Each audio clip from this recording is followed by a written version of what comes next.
In Flanders Fields by John McCrae. In Flanders Fields the poppies grow, between the crosses row on row that mark our place, and in the sky the larks, still bravely singing, fly scarce heard amid the guns below. We are the dead. Short days ago we lived, felt dawn, saw sunset glow, loved and were loved, but now we lie in Flanders Fields.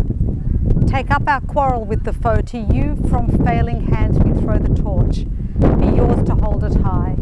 If ye break faith with us who die, we shall not sleep, though poppies grow in Flanders Fields. Each year, on November 11, we mark the date in 1918, when the guns of the Western Front finally fell silent after 4 years of continuous warfare, finally signalling the end of World War I. Today, we remember more than 102,000 Australian servicemen and women from the Navy, Army and Air Force who have given their lives in wars, conflicts and peacekeeping operations.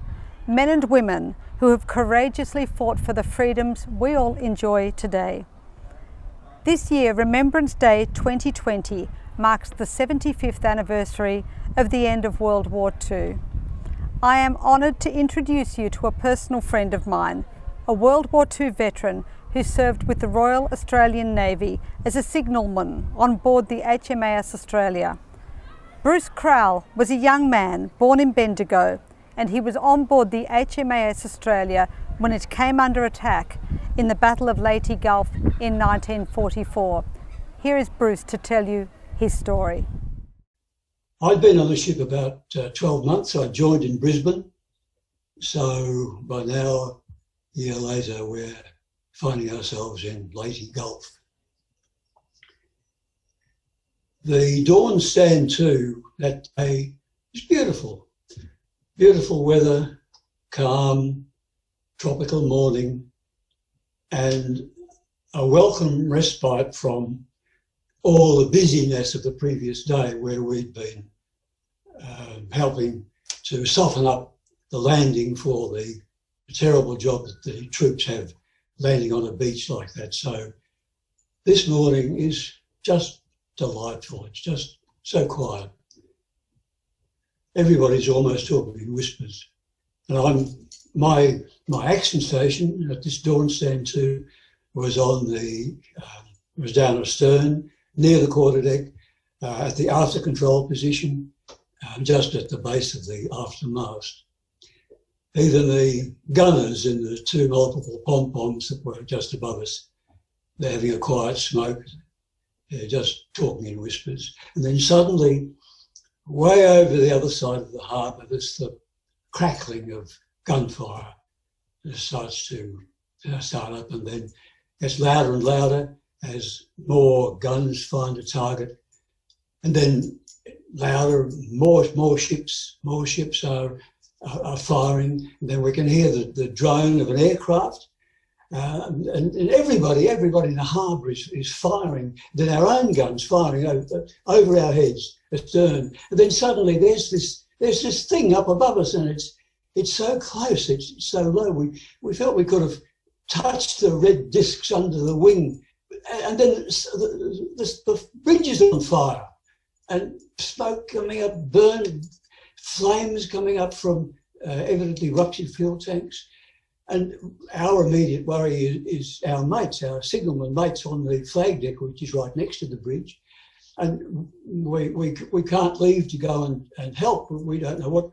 We're locked onto our action stations. We mustn't leave, of course. And we're hopping up and down with frustration because we want to do something.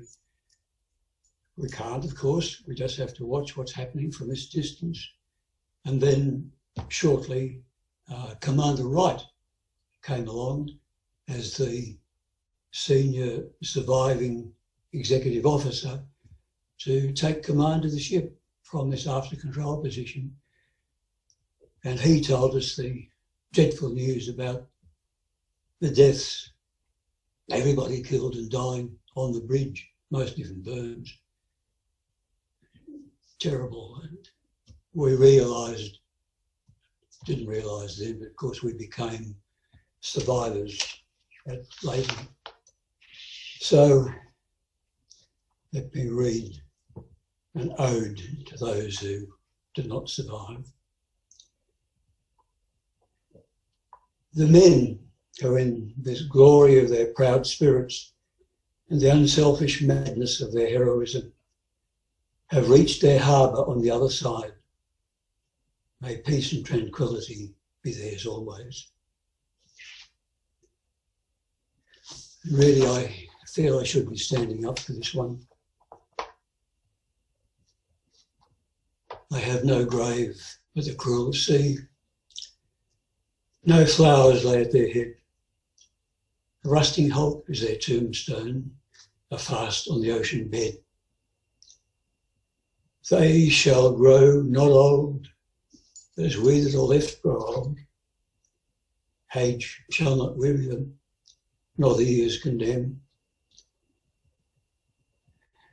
At the going down of the sun, and in the morning, we will remember them. We will remember them.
We, as young Australians, honour those ideals which they died for, that wars may end, old hatreds be forgotten, and the love of fellow man replace the feud of nations. When he was a kid, he used to play war, using sticks as guns. It was just make-believe fun.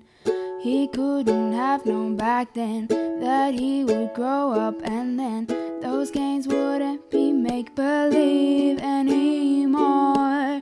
He was the best bowler the cricket team ever had, and almost everybody was his mate.